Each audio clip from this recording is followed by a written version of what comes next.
கர்த்தருடைய பரிசுத்த நாமத்துக்கு ஸ்தோத்திரம். ஆத்தும தரிசன ஜெபைக்கத்தின் சார்பிலே இந்த மாதத்தில் ஆண்டவர் கர்த்தர் நமக்கு சகாயர் என்ற தலைப்பில் ஆன்மாவின் ஆகாரத்தை பார்த்து வருகிறோம்.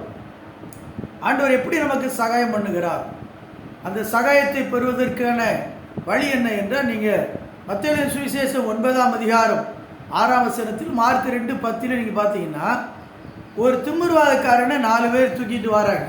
இயேசு ஒரு பட்டணத்தில் ஒரு வீட்டில் இருக்கிறாருன்னு கேள்விப்பட்டு ஒரு நடக்க முடியாத திமிர்வாதத்தில் உள்ள ஒரு மனிதனை தூக்கிட்டு வராங்க. வீடு நிறைய ஆட்கள் இருக்கிறது.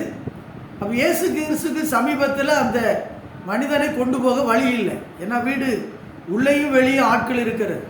ஆனால் இந்த 4 பேர்களும் அந்த நபருக்கு எப்படியாவது இன்னைக்கு ஒரு சகாயம் கிடைக்கணும், அவனுக்கு ஒரு மீட்பு கிடைக்கணும், அவனுக்கு மறுபடியும் ஒரு வாழ்க்கை அவனுக்கு காணப்படணும். நடக்க முடியாமல் எத்தனையோ வருஷமாக படுத்திருக்கிறான்.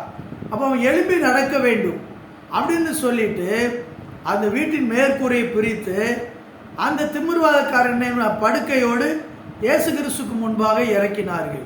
நீங்கள் அந்த பகுதி வாசிப்பாருங்க. இயேசு மேலே கூரையில் இருந்த அந்த 4 நபரை பார்த்துட்டு ஆண்டவர் சொன்னார், அவர்கள் விசுவாசத்தை கண்டு. தனக்கு முன்னால் வியாதியில் படுக்கிறவன் பாவத்தினால பாதிக்கப்பட்டு கிடக்கிறான்னு இயேசுக்கு தெரியுது.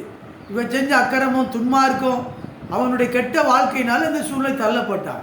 ஆனால் இவனை கொண்டு வந்த 4 பேருடைய விசுவாசம், அந்த 4 பேருடைய நம்பிக்கை, அந்த 4 பேருடைய அந்த அசைக்க முடியாத ஒரு பிரயாசம், ஒரு கூட்டு முயற்சி, இன்னைக்கு இயேசுவின் பாதத்தில் இவனை கொண்டு போய் வச்சாச்சுன்னா ஆண்டவர் இவனுக்கு ஒரு சகாயம் பண்ணுவார். இவன் எழுந்து நடப்பான், இவனுக்கு மறுபடியும் ஒரு வாழ்க்கை கிடைக்கும். எத்தனை அருமையான விசுவாசம்!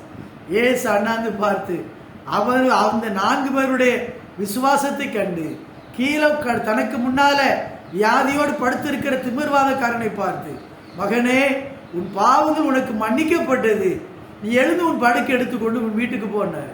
என்ன அற்புதமான காரியம் பாருங்க!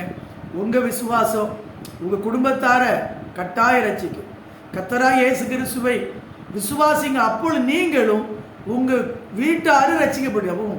சகாயம் பெறுவதற்கு விசுவாசம் ரொம்ப ரொம்ப ரொம்ப முக்கியமானது. விசுவாசத்தோடு நீங்கள் ஜெபத்தில் எதை கேட்டாலும் கர்த்தர் கொடுப்பேன்னு வாக்கு பண்ணியிருக்கிறார். விசுவாசம் உள்ளவராக இருங்க. விசுவாசத்தோடு கர்த்தரை நம்புங்க. என் ஆண்டவரால் என்னை ஆசீர்வதிக்க முடியும், என் ஆண்டவரால் எனக்கு ஜெயத்தை கொடுக்க முடியும், என் ஆண்டவரால் என் பிரச்சனையை மாற்ற முடியும், என் ஆண்டவரால் என் குடும்பத்தின் தேவைகள் சந்திக்க முடியும்னு சொல்லி அவரை முழுமையாக நம்புங்க, விசுவாசியுங்க. கர்த்தர் உங்களுக்கு உங்கள் காரியத்தை வாய்க்க பண்ணுவார். ஜெபிப்போமா? நல்ல தகப்பனே, அந்த 4 நபருடைய விசுவாசத்தை கண்டு ஆண்டவரே, படுக்கையில் கிடந்த திமிர்வாதக்காரனுக்கு ஒரு அற்புதம் செய்தீர், அதற்காக ஸ்தோத்திரம். பெரிய காரியம் செய்யும். இயேசுவின் நாமத்தில் பிதாவே, ஆமேன், ஆமேன். God bless you.